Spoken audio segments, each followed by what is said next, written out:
In this episode of the Smart Community Podcast, I have a fantastic conversation with V. Lay, Stakeholder Engagement Manager for the ICT and Agriculture Sectors with Standards Australia.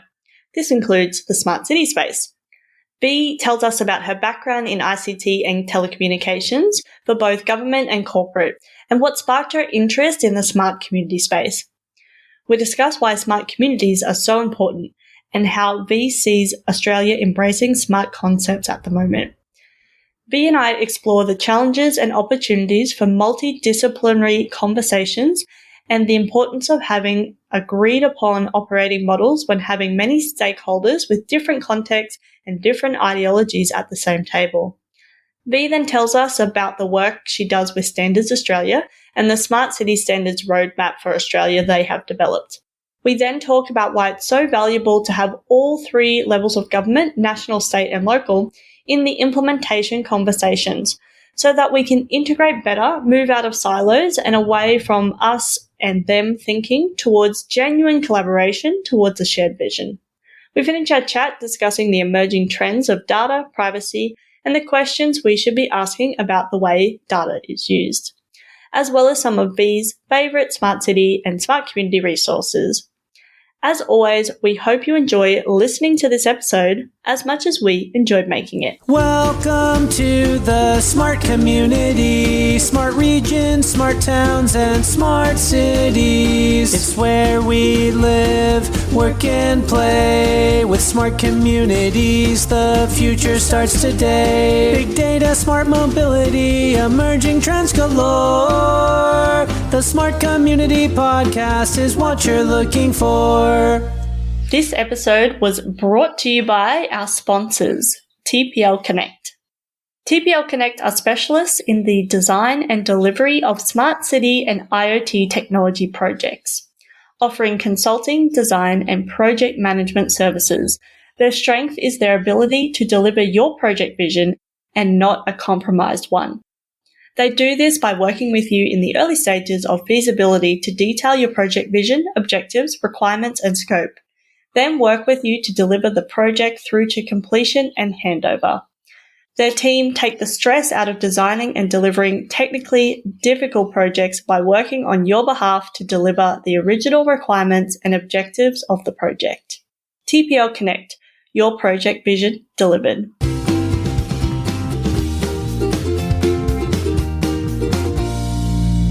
Hello, V. How are you today? Well, thank you, Zoe. I'm so excited to be part of your conversation today. Thanks for inviting me. No worries. I'm so excited to have you. So let's jump straight in. And can you tell us about your background and what you're passionate about?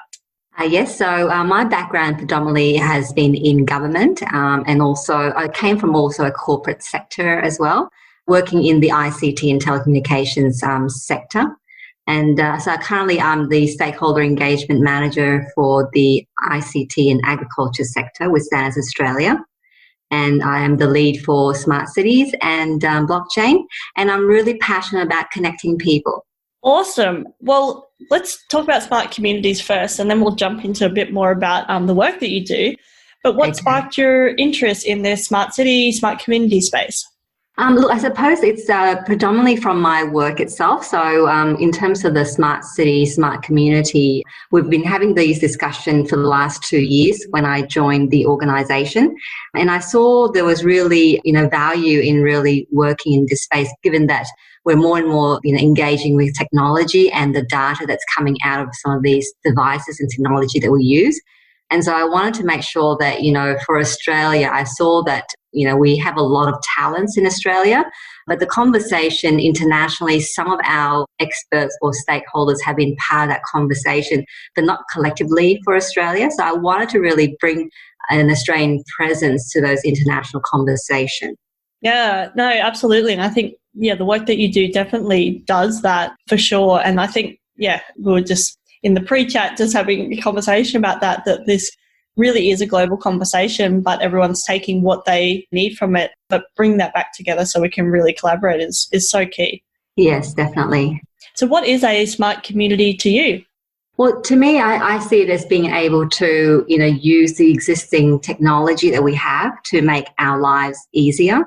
And I see that with even, in my own environment, because I have my mother that lives with me and she has health issues, but she still wants to, have, I suppose, a comfortable and a livable environment. And it's trying to make sure that she's connected to her local community. And to me, a smart community is about, being able to provide those services for our, local citizens to enable them to, I suppose, meet their needs. So in my case, my mother has medical issues. So being able to identify information that will be helpful for her, whether it's through, like our local library services, they may have, books and so forth that she could borrow, but it actually gets delivered to her either via online or they come and provide that service to her. So to me, it's about really, connecting and using our existing infrastructure, whether it's technology or the people that we have and the resource we have around us to enhance our environment. And then I think to me also, when I look at my children, it's like, how do we make sure that the resources, the finite resources we have now is either maximized or we reduce the duplication or the waste that's happening. So how do we make sure that we have a sustainable living environment? Mm-hmm. And you've touched on this a little bit already, and thanks for sharing some of those examples. But why do you think that this smart community concept is so important?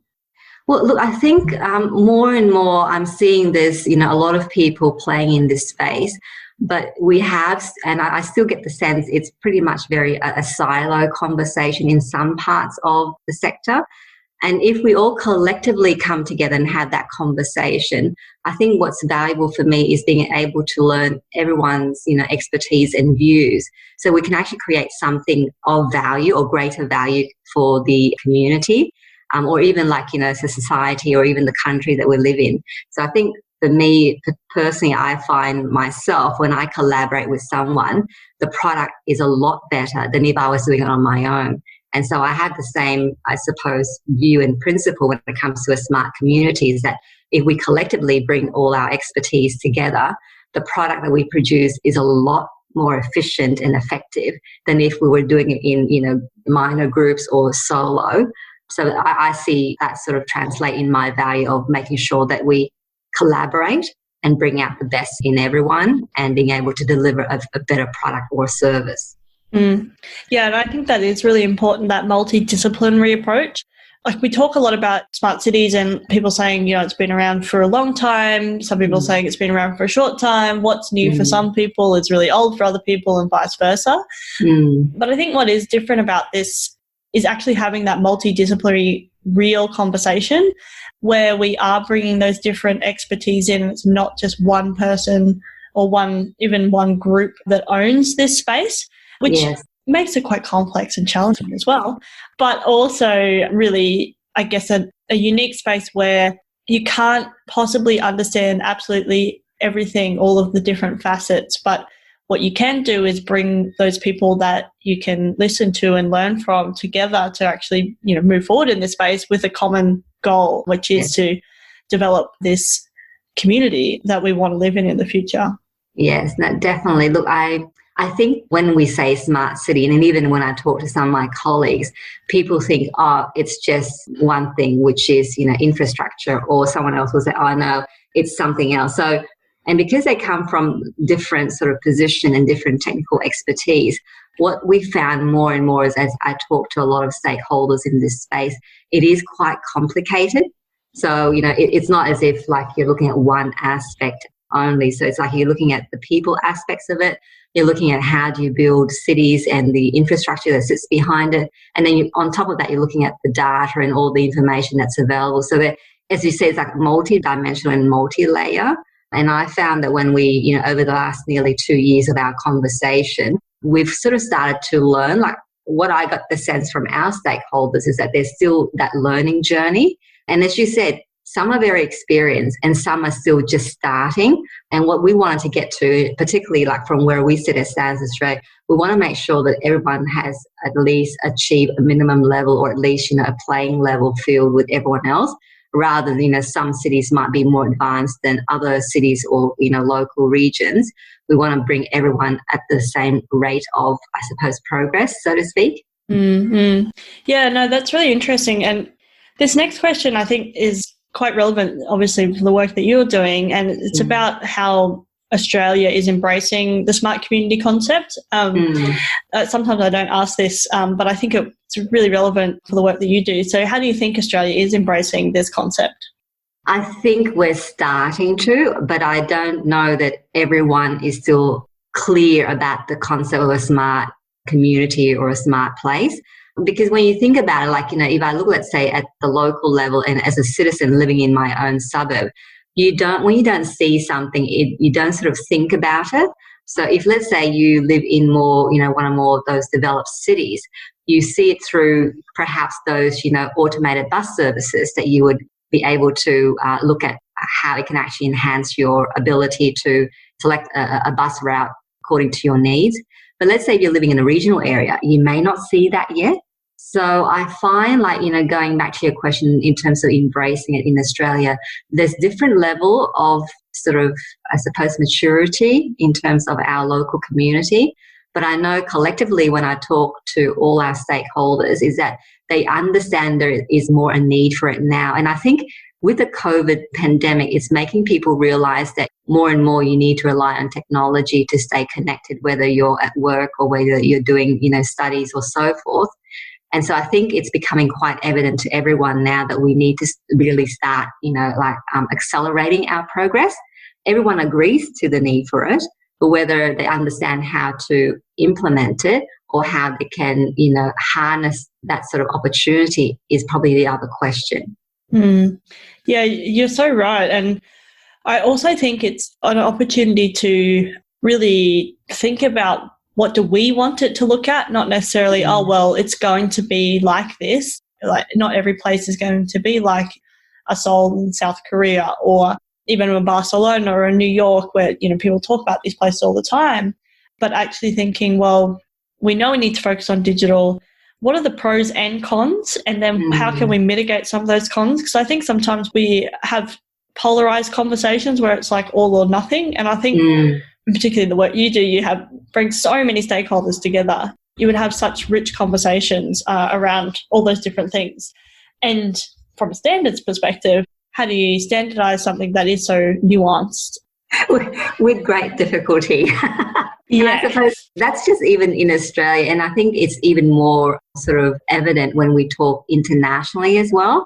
Because as you said, I think the other thing I notice when we talk to our stakeholders, whether it's national or international, people have different also ideologies as well.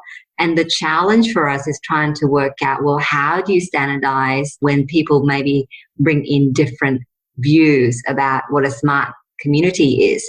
Some people's view is that it's all about the technology, driven sort of perspective. But I know in Australia, everyone has said, no, we want it to be a citizen-centric, which is, it's about what do I need and how can I get the technology to help me.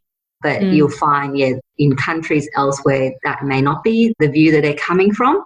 And so when we come together and we talk about standard, it's like, okay, as a minimum, we all agree there should be some sort of like an operating model. So at least, we can start the conversation, or even like simple things like the vocabulary, like how do you find smarter or smartness? Those sort of foundational things can be done. But I think the more difficult thing is when we start to touch on, let's say, the data aspects of it and about, like how do you, manage data and how do you share data? That's probably been the more challenging conversation that we've had. And it's not to say that we won't get there, but it just means that, there's going to be a lot of conversation and a lot of, I suppose, everyone agreeing to at least come to some common agreement. And it does take a little bit of time, but those conversations are rich and it does get us to sort of stand back and think about it and then work out how do we, engage and make sure that at the end of the day, it's about benefiting the community. Mm-hmm. Yeah, that's a great lead into, let's talk about the work that you're currently doing. Give us, for the audience, a bit of a 101 on what Standards Australia does to start with, and then, the work you're doing in smart city space. Yes, look, I know our name, for let's say if you're in the building sector, when you say standards, people know because, if you're looking at your house, most of the things, even like your door or whatever, there is a standard associated with that. And so really our role is to make sure that we, provide a standard, and it's a minimum standard, whereas in the building sector, it can be mandatory, but largely most of our standards are voluntary standards. And it's to make sure that, we provide the community, it's more like a procedure or guidelines on how they can do things. So that's, and we are an independent body. So some people think that we are government. We're not. We're actually independent, but we do work closely with all levels of government. So, and in that space, our role really is to make sure that we bring all the stakeholders across the board to look at areas of, particularly in emerging technology, or, areas that requires a common sort of language or a common sort of understanding. Because once we create a standard, it's about helping the community to feel confident in that product or that services, and to ensure that, we provide the community with, certain level of expectations, whether it's around safety or, the way they use a product, that is a repeatable service or a repeatable product that they can expect to achieve. Mm-hmm. So tell us about the work you're doing in the smart city and community space. So in the smart cities space, we have been working, if I take, a step back probably last year, we formed the Smart Cities Standards Reference Group. And that was the result of a couple of things. So one was around the Australian government's recommendation in the Building Up and Moving Out report, where they saw that if we're having an increasing population and we're trying to maximise the resources and create these livable cities and communities, they saw a need across the sector for the role of standards in helping those interoperability between, whether it's the technology or the services. And so we were asked to consider developing that standards roadmap for Australia, and which is what we've done. We've invited everyone across the board in terms of their expertise on smart cities and smart places. And for the last, as I said, I think nearly 2 years now, we work with those stakeholders to try and work out, how do we get ourselves on this smart city journey to ensure that we develop a vision or some way to assist the community, embed their smart city visions and strategies. And so from that I think we had about 8 committee meetings. Those inputs created the recommendations that we developed through that standards roadmap. And it outlined 11 recommendations. Majority of them related to getting Australia to come to the table in terms of those international standards setting discussions. And then the others were related to initiatives to try and understand how we enable a smart community when you've got different forms of data structures and interoperability issues as well. And so those initiatives is designed to help, enable that, I suppose, flow of information between the different systems that, may be present in a smart community. Mm. And where are you up to at the moment?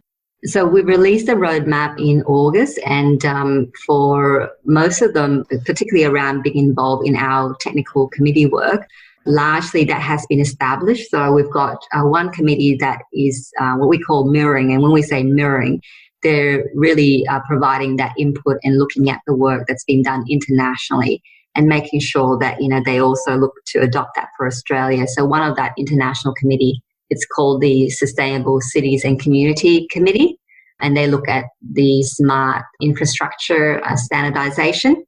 So that committee has just been established in July this year. The other one was looking more around the electro-technology aspects of smart cities, and again, that was also established in July. But I think the more exciting one is the data sharing one. So we've recently received approval for Australia to lead an international working group to be headed by the New South Wales Chief Data Scientist, Dr. Ian Opperman. And he will be leading that data sharing committee or working group this month for Australia, bringing all the experts around internationally to look at the data sharing issues. So, obviously when you have all these, technology generating data, it's like, how do you make sure that the data that's being harnessed and being shared, particularly those open data, how do you make sure those privacy concerns are addressed? So the key thing for us is then trying to work out what sort of standard needs to be considered when you're looking to share data. And that's happening this month. That's really exciting. And you did remind me that I need to get Ian onto the podcast. I've been, he spoke at our ASCA conference, the one before the last one. Yes. And, really interesting stuff about what they're up to. So that sounds really exciting.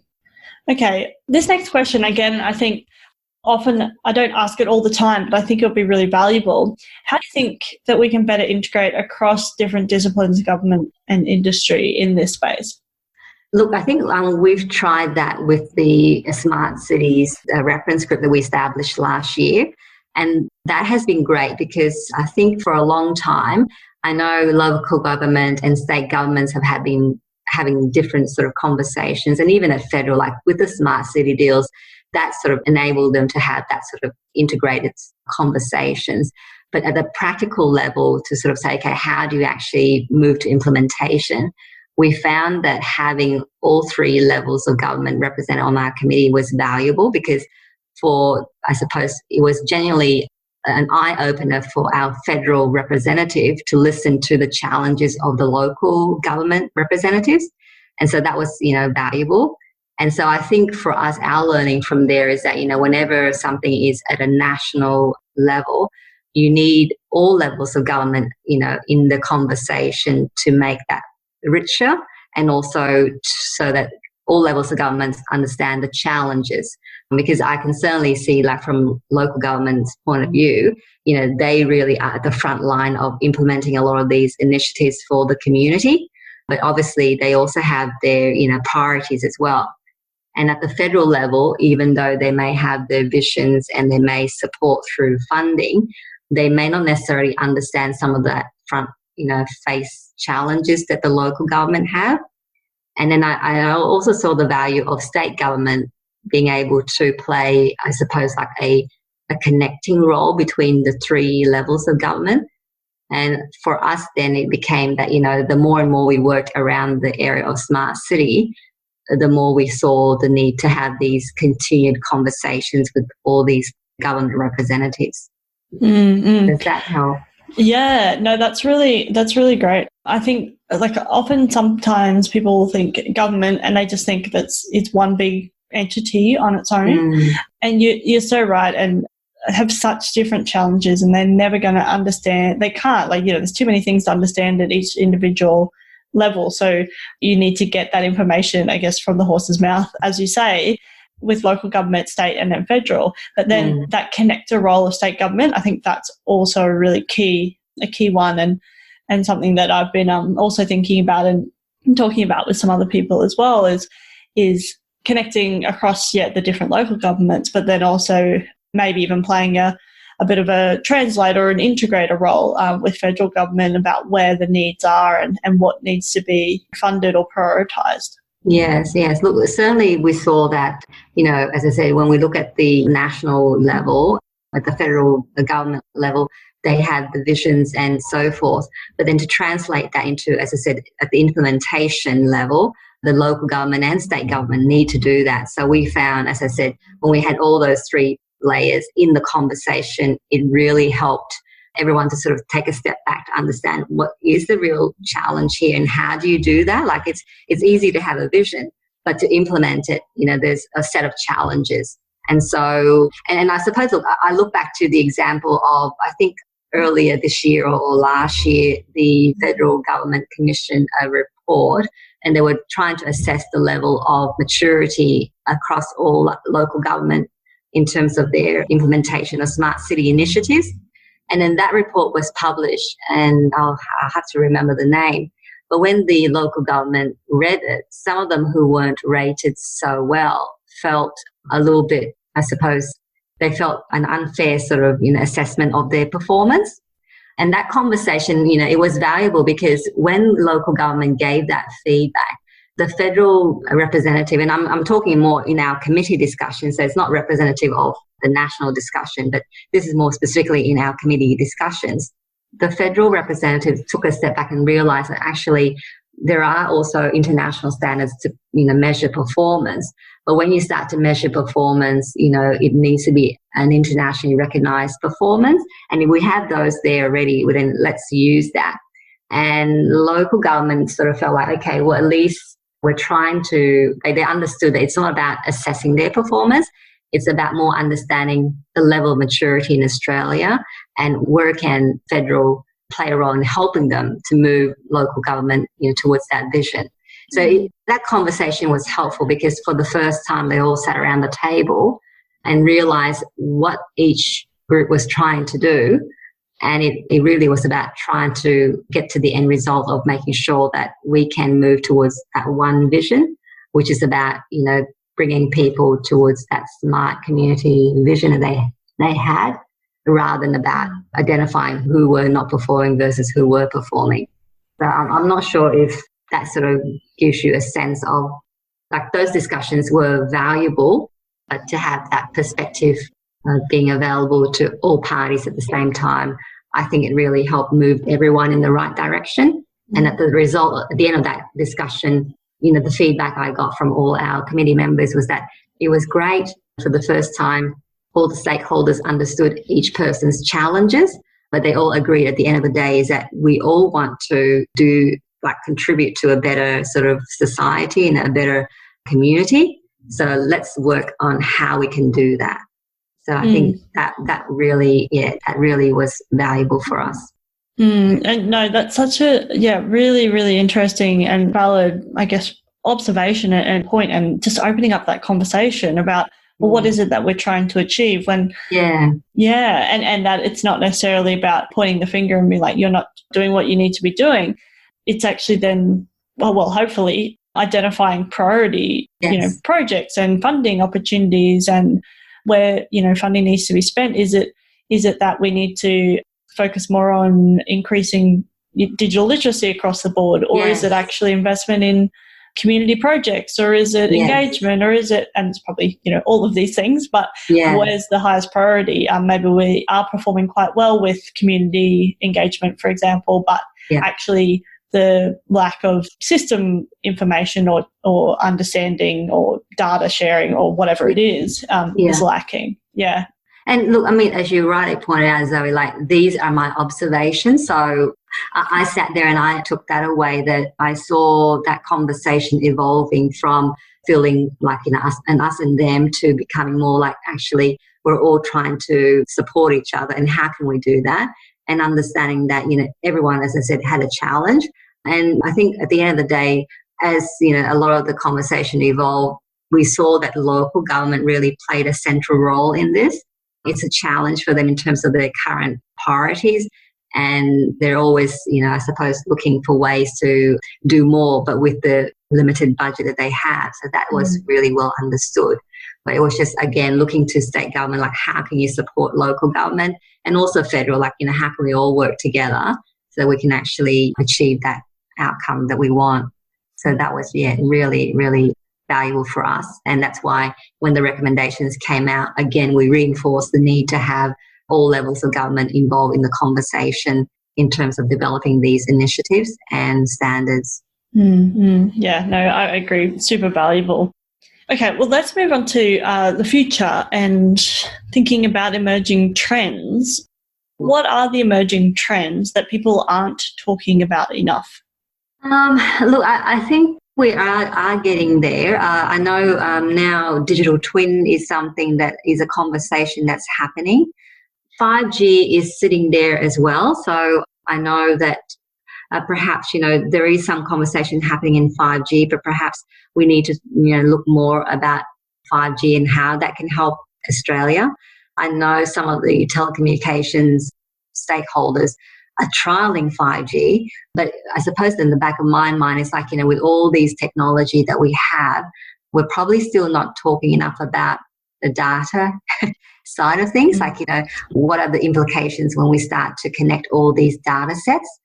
You've got local government purchasing, I suppose, technology, and they're harnessing data. Like, how do they manage that data, and do they understand the implications of, when they're releasing that data into the public? What are the privacy implications for the individual? So I think there still needs to be a larger conversation around data and the privacy aspects of it. Because it's one thing to sort of say, yep, you've got the technology, yep, you've got all these great, wonderful things it can do. But at the back of my mind, it's like there's data being harnessed by these technology, and have we, sat back as a community to sort of understand how do we use that data? And even when we start to combine it and maybe apply artificial intelligence to it, what are maybe the unintended consequences? But that's probably from my perspective is I think the more and more that I start to use technology, whether it's my mobile phone or whether I'm jumping online to look at something, at the back of my mind is like, where is my data being stored and how is it being used? And do I know how it's being used? And I think that's something that, we haven't really had an opportunity to have further conversations. But I'm hoping through like the work of the Data Sharing International Working Group, we might start to touch on that and start to sort of, maybe put in place some of the minimum requirements we might have when it comes to sharing of data and when you're harnessing these data sets. Yeah, it's one I'm really interested in as well. And I think we will start asking more questions. And I think particularly young people, well, it might go either way, but I think they'll start asking these questions because they'll grow up understanding the technology, understanding, what they're always being online and that type of thing. But also when we can increase those digital skills from a young age, then they can start asking these questions going, oh, well, that's great that I've just got this sensor in my bedroom or whatever, but like, where does that information go? Do I want people to know when I'm there and when I'm not there or whatever it may be? And then understanding. And also I have had lots of conversations on the podcast with privacy specialists and experts, and I just love talking to them because it's like it's not one or the other. And I think that's the other thing. I've got people that are all for smart communities, but only if we are planning privacy or designing in privacy at the very beginning rather than that's right. trying to tack it on in the end, which is what you're talking about, is actually having those conversations now. Yes. Look, even, the scary thing for me, I think last year when I, sat in a forum and I was talking to some local government representatives and they're saying, oh, we're trialling some, I don't know, for example, smart bins or whatever it was. And then my question to them was, I say, well, okay, you've engaged with someone to do this service for you or provide this service for you. Who actually owns that data? And they said, oh, we actually don't know. So then to me, that sort of raised a question mark in my mind. I was just thinking, like, if we're talking about the use of technology and so forth to pre-plan or help us better plan our resources and so forth, great. But then how is that data being stored and where is it being stored and how safe is it? Because I think the more and more every day now you're hearing, all these data breaches, you start to become concerned. So I think personally for me, I find now that even when I'm looking at, for example, getting a security camera for my home, I worry about where the product has been developed. Is it from overseas? And if it's an overseas product, then how are they capturing my data? Because yes, it's wonderful. It can notify me that, there may be an intruder and so forth, or it might tell me certain things. But, how do I balance that against my privacy and not knowing where that information will be going and how it may be used? So I think to me, and I know, like those who are experts in the field of data understand it well, but in the more general community, when, you're going out to talk to the everyday mums and dad, it's probably not triggering in their mind that, you might have a device that's collecting information in the public and not knowing how that could be used. But that's probably my view, but others may not think that's a big issue. Mm-hmm. So 2 more questions, fairly easy ones. What are some of your favourite smart community resources? I might be biased, but I always go to standards. And, like just even looking at our standards website and, I sort of, if you type in like the standards for smart city, it tends to sort of list a couple of key things. One of the things that I mentioned to our stakeholders is that internationally they have, a performance matrix on smart cities. And that sort of, let's say you're a local council and you want to know how do you rate compared to others, not that I'm trying to compare you, but if you don't know where to start, to me, the standards that we have, it's like you're getting all that expertise internationally in a standard document. So if you had to start from scratch, why not go to a standard? Because it's already there for you. It's been developed by people with the expertise in that area. So that would be one of my resources. Obviously, the New South Wales government has also published their Smart Places strategy. So, it's useful to understand at the more state level, what the views are in terms of how to enhance that livability for New South Wales citizens. And then more broadly, again, I always refer back to the Building Up and Moving Out report by the Australian government. Again, that was around their vision of how do we manage a growing population and some of their visions around the smart community and smart city for Australia. So those are probably my three things that I go to is standards, the New South Wales government Smart Places strategy, and also the Australian government Building Up and Moving Out report. No, thanks so much for sharing that. And yeah, I agree. I do enjoy reading a standard or two. And the Smart Places strategy is very familiar with it. And I think it's a really great document and really great starting point, and really, really excited to see what comes next. And hopefully not just in New South Wales. I'm in Queensland. I want to see that approach around Australia. Yes. Okay. Well, last question, really easy one. How can people connect with you? Very easy. Again, my details are on our standards website, but I'm also on LinkedIn and also on email. So, my email is just vi.le@standards.org.au. And our website, which is www.standards.org.au, will also get to me as well. But I am on LinkedIn with VILE, and you'll see me there. And more than welcome to answer any questions or connect with your listeners. Thanks so much. And yeah, it's a great name and easy to spell, which is always useful. But thanks so much, Bea, for coming onto the podcast. I've really enjoyed our conversation, and I've been talking about getting someone on from Standards Australia. So it's really great that we were able to connect and do this. No, I appreciate the opportunity, Zoe. Thank you so much. And yes, if anything I can help to assist you and your community, more than happy to support that and help you there. Yeah, no, thanks again. And yeah, no, I'm looking forward to joining one of the committees, which we're working out at the moment, which is really exciting. So yeah. I look forward to having your input, Zoe. Okay, thanks, Bea. No really great to speak with you. We'll talk soon. Okay, take care. Bye. Bye. Thanks so much for listening to the Smart Community Podcast. Show notes for this episode and all other episodes are available on our website, mysmart.community/podcast. If you have any questions for us or any of our guests, you can email hello@mysmart.community. You can also find us on the socials. We are on LinkedIn and Twitter @SmartComHQ. That's com with 2 M's. If you are enjoying the podcast, please hit subscribe so you never miss an episode. And we would love for you to leave us a rating and review at wherever you listen.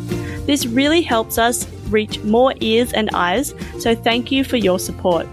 As always, we hope you enjoyed listening to this episode as much as we enjoyed making it.